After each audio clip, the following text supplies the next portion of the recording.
പ്രിയമുള്ള കുഞ്ഞുമക്കളെ, ഞാൻ ഹരീഷ് ആർ നമ്പൂതിരിപ്പാട്. സ്നേഹാരവം എന്ന കഥ കേൾക്കൂ. മിടുമിടുക്കനായ ആനക്കുട്ടിയായിരുന്നു ആരവ്. മൃദുവായ ചെവികളും മിന്നുന്ന കണ്ണുകളും അതിമനോഹരമായ തുമ്പിയുമുള്ള അവനെ കാട്ടിലെ എല്ലാവരും വളരെയധികം സ്നേഹിച്ചു.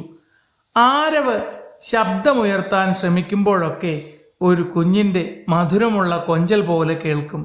അത് കേട്ട് പക്ഷികൾ സ്നേഹത്തോടെ പാട്ടുപാടും.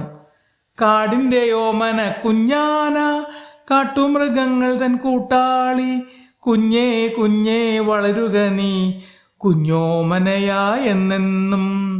പുഞ്ചിരിപ്പൂക്കളുള്ള ഒരു തെളിഞ്ഞ പ്രഭാതത്തിൽ സൂര്യൻ അതിവിശേഷമായി തിളങ്ങി. കാറ്റിൽ മധുരമുള്ളൊരു ചിറകടി ശബ്ദം. ഇന്ന് ആരവിൻ്റെ ആദ്യ ജന്മദിനമാണ്. കാട്ടിലെ രാജാവായ സിംഹം എല്ലാ മൃഗങ്ങളെയും വിളിച്ചുകൂട്ടി. നമ്മുടെ കുഞ്ഞാരവ് ഈ കാട്ടിലേക്ക് എത്ര സന്തോഷം കൊണ്ടുവന്നു.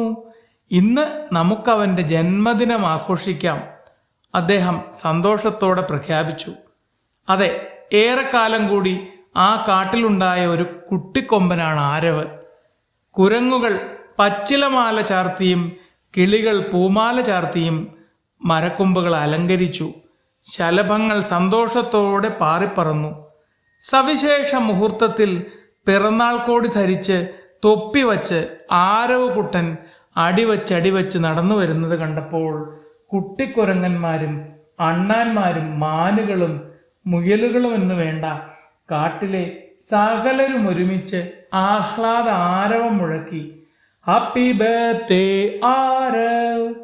അവനെ കാത്തിരുന്നത് തേനും പഴങ്ങളും നിറച്ച ഒരു വലിയ കേക്ക്, നിരവധി മധുരപലഹാരങ്ങൾ, സമ്മാനങ്ങൾ എന്നിവയായിരുന്നു. പക്ഷേ അതിനേക്കാളേറെ ആരവ് സന്തോഷിച്ചത് സുഹൃത്തുക്കളുടെ പാട്ടിലും നൃത്തത്തിലും കയ്യടികളിലും ചിറകടികളിലും നിറഞ്ഞ സ്നേഹവും സന്തോഷവുമായിരുന്നു. സിംഹം അവൻ്റെ ശിരസിൽ തലോടി അനുഗ്രഹിച്ചു.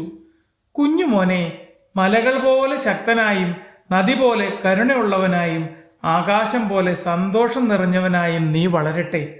ആരവ് തൻ്റെ ചെറു തുമ്പി ഉയർത്തി സന്തോഷത്തോടെ ചിഹ്നം വിളിച്ചു. ആ ശബ്ദം കേട്ട് കാട് മുഴുവനും മറുമൊഴിയായി ഉറക്കെ വിളിച്ചുകൂവി. സന്തോഷ ജന്മദിനം കുഞ്ഞുണ്ണി, എന്നെന്നും നീ നന്നായി വാഴേണം. കാടിൻ്റെ പുന്നാര കുഞ്ഞാവേ, ധീരനായി വീരനായി വളരുക നീ. ആരവ് സന്തോഷത്തോടെ മുട്ടുകുത്തി നിന്ന് എല്ലാവരെയും വണങ്ങി.